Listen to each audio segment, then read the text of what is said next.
Hello, everybody. I'm Matt, I'm Chris. and this is Chris's luxurious beard. Oh, God. Why? I told you what would happen. But it's so luxurious. Get your own beard. I have one. No, you don't. It's just not as bushy as yours. That's a baby's beard. It's a beard for babies. If you spit on me, I'm going to touch your beard. Hey! Show! Video Games, August edition of our ongoing how to make or the evolution of a top 10 list. This is our ever-increasing, ever-changing list of how we come to our conclusion at the end of the year about what our top 10 games are. If you follow month to month, you'll be able to see what games made it, at what point we drop certain games to make room for newer games, all that fun stuff. And not a big month, not a lot of change. However, this will be the last time this happens because we are rapidly entering the packed season. Thank God. So let's just jump right in because I only have one change and you don't have any. So this is going to be a super quick episode. But we do want to make a change because this month did have a couple iffy releases that kind of muddy up the meaning of the word, like best of 2014. The main issue came with the game Rogue Legacy, which was new to consoles in 2014, was originally released on PC in 2013. Or 12. It's been a while. It's been out on PC. So the caveat we're changing is the game must be released in this year, and if it's a remake, it must be substantially different than the original release. Which is why you're not going to see us add Last of Us Remastered for PS4 or the Halo Master Chief Collection for Xbox in November, because they are not new games. They're re-releases. Yeah. And as much as I cracked out because I had never played Rogue Legacy on computer, it is not a new game. So I feel disingenuous adding it, even though it would have made my list in a heartbeat because I became sorely addicted to it. It's an important thing we probably will have to put in our lists from now on whenever we make one. I agree. It's a good rule to have because, especially with all the announcement of other remasters coming up, Sleeping Dogs Remastered, yep. Your Saints Row re-elected, Saints Row 4 re-elected. Yep. We're entering a period where they just leaked that Beyond Two Souls is getting a PS4 version. Mm-hmm. So all these games are being remastered, but they're excluded from ours because this is our top 10 games of 2014, meaning new releases. That's our take on it. So that is where it shall stand. Last of Us was Game of the Year of last year. It should not be able to contend again this year. That would be super unfair. It's like Double Jeopardy. You shouldn't be able to win Game of the Year twice because how can it be Game of the Year if you're there multiple years? Yeah, exactly. Okay, but let us dive right into, once again, I will say mine and then add the new one and tell you what's dropping. And then Chris will go through his that hasn't changed. Not really. Okay, but the ordering has changed. So we haven't been putting. We haven't put them in order, but the stuff that I'm going to put at the lower end has definitely changed. All right. Well, yeah, because we're not going to actually number them and list them until the end of the year. These are just as is. I have 10. Chris has 9. I've already made some cuts and changes. You might recall last month Strider took a back seat to I believe it was Watch Dogs. No, not Watch Dogs. No, I didn't add anything. The month before, Strider lost to Watch Dogs, and Luftrausers lost out to Transistor, I believe. Mm-hmm. Yeah. This month, we'll get to it. All right. First off, Bravely Default. It's the first game that made our list of the year, and it's also the one that has almost the most controversy just because it's so good up until Chapter 5, and then I know so many people that just quit it. Extremely divisive from Chapter 5 onward. If you stick with it, the ending sticks the landing, but it's that second half, that third act that really drags. But still, one of the best RPGs, and it being portable really helped it out. Infamous Second Son gets a boost this month because it was already a great game, and then this month saw the release of Infamous First Light, and even though it is a standalone DLC, I do not count it as its own game. No. It is part of the Infamous package. And so Infamous Second Son just became that much better due to the storyline of Fetch and her increased and more powerful Neon abilities, the arena missions, the nice storyline. It was very well done, well worth the purchase. yeah, so it made a great game already just even better, and it kind of solidified that Infamous is probably going to stick it to the end. Who knows in what position, but I think between the main game and First Light, it's made a spot on its list. Next up is Titanfall, which I'm going to be honest, might be getting. It's on the chopping block. It's teetering on the edge just because I haven't touched it since March. None of our friends really play it anymore. It's really fallen off the gamer mindscape. There's just not much to it anymore.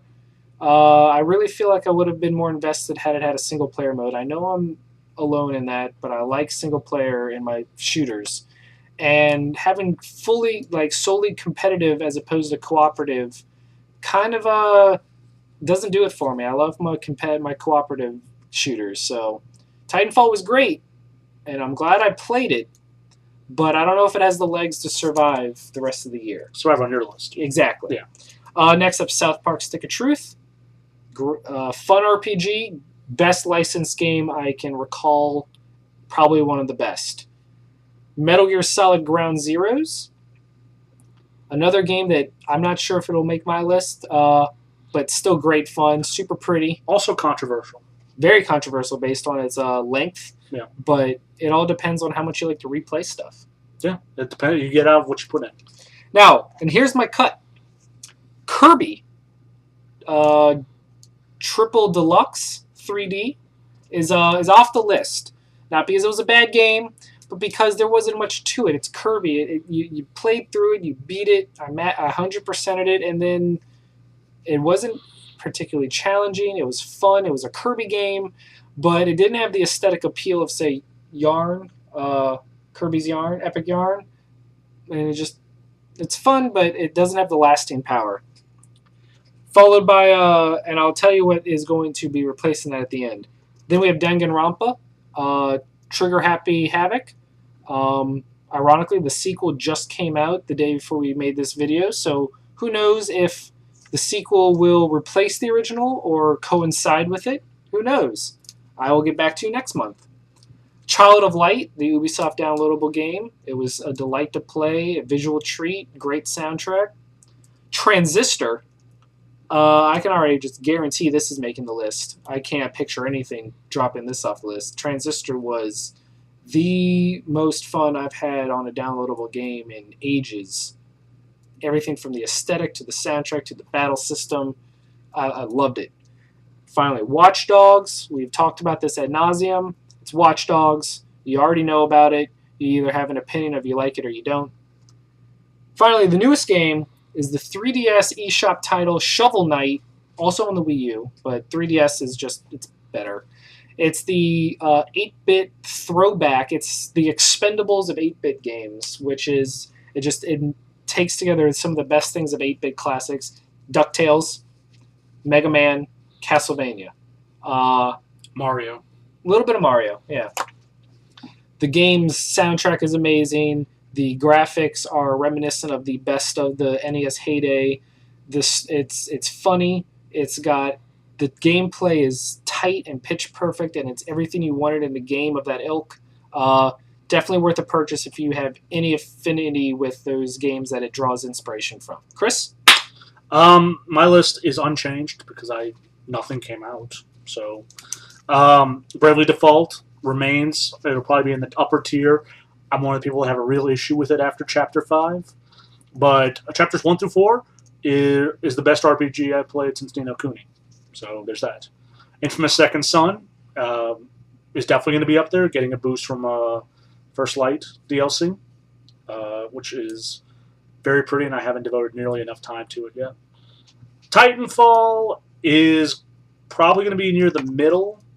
I really enjoy its multiplayer campaign. It scratched a nice itch that I have for it, but I don't have an Xbox or a powerful enough computer, so I haven't played it. But I would probably be playing it more if I had either.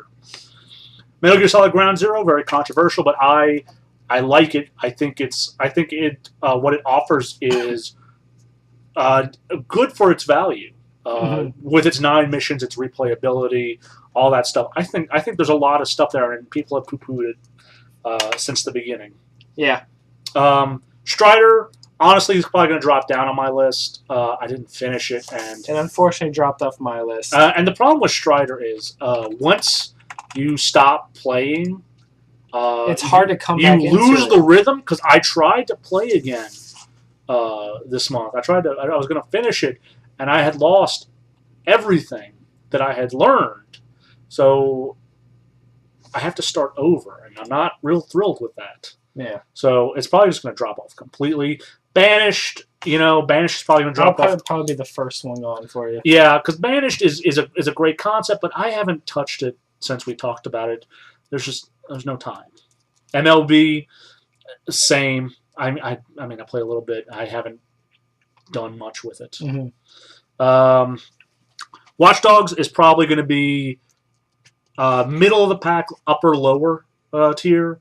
I didn't love it as much as I expected it to love it. I found Aiden Pierce very uninteresting and his story very dull, which kind of really killed it for me. But we'll see. Valiant Hearts, I think, is excellent, and it'll probably be near the upper part of it, even though it's less a game and more of a digital history lesson. But you love your history lessons. I do love history. Now, I thought I'd close out on just hitting up with some possible entries to the list next month. Sure. Because August was kind of at the tail end with a bunch of games. And also, September, I'll be very surprised if Destiny doesn't make our list. There's no way Destiny doesn't make my list. I'm very surprised. I would be shocked. Yeah. Just based on what we played on the beta. Yeah, because Destiny's beta is fantastic. I would add Destiny now based on the 7 levels of the beta I played. Right. Okay, so possibilities for me, I don't know about Chris, Azure Striker Gunvolt on the 3DS by the people behind Mega Man Zero series and the mastermind of Mighty Number 9. Danganronpa 2, who knows? Velocity 2X on the PS4/Vita. This was the new September PlayStation Plus game, and I've been cracked out on it since its release. Destiny. Yeah. Diablo 3 Reaper of Souls for the PS4, and I just checked, it did come out on PC earlier this year, so it is a 2014 game. I thought Reaper of Souls was the expansion. It is. Okay. But it's its own game on the consoles, and the Reaper of Souls and everything came out this year, so it counts. It's a little fishy. We'll have to talk about that later. Okay. I think that's kind of... And then Tales of Xillia 2. Yeah. So, who knows?